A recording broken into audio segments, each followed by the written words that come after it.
We were actually in there shooting, doing skill, and Channel had come in, and he told Coach something. I saw the look on Coach's face. I wanted to know, like, he just looked shocked. And I asked Channel, he told me Kobe died, and I was like, Kobe Bryant? And he said, yeah. And it was just like, honestly, it was just disbelief all day. Like, somebody like that gone so soon it's just heartbreaking. I'm pretty sure like everybody that grew up around the same time I grew up, like Kobe was our Michael Jordan, so it was very sad. It was tough. Like it was just hard. It was just hard to see. So I cried. It hit me.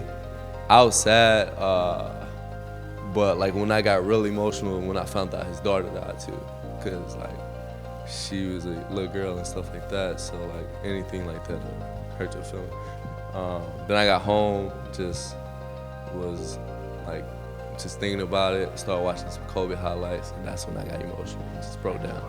Very saddened and heartbroken. You know, I looked up to him as I was growing up, but it was very sad. And then knowing his daughter, me having a daughter, it was real. That's when it got worse for me. That was his best friend.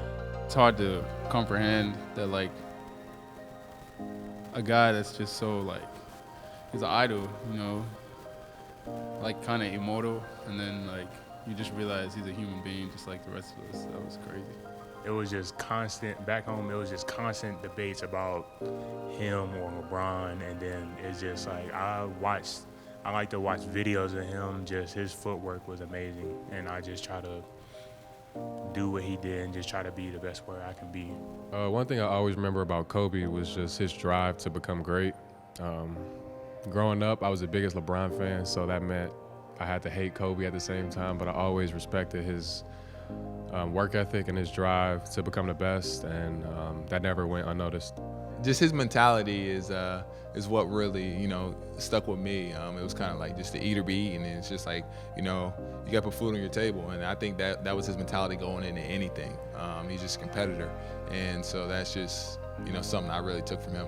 Whenever you talk about Kobe, everybody always talk about his mentality, how hard he worked, and I envy him for that, because, you know, I want to be as good as I can be. I want to be a legend like him. Thank you, Kobe. Thank you. Thanks to Kobe. Thank you. Thank you, Kobe. Thank you for everything you've done. Thank you, Kobe, for the time and the amount of hours and effort you've put into the game of basketball. It's translated and has impacted millions of people, as we've seen these past few days.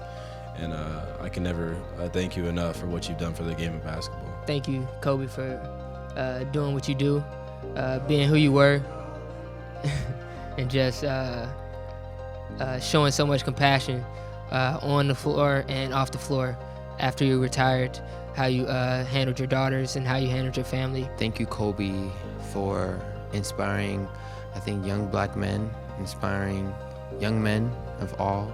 I think especially now that he has his daughter, I think he inspires so many young women in the WNBA, impacting that world more. That's what I say thank you for.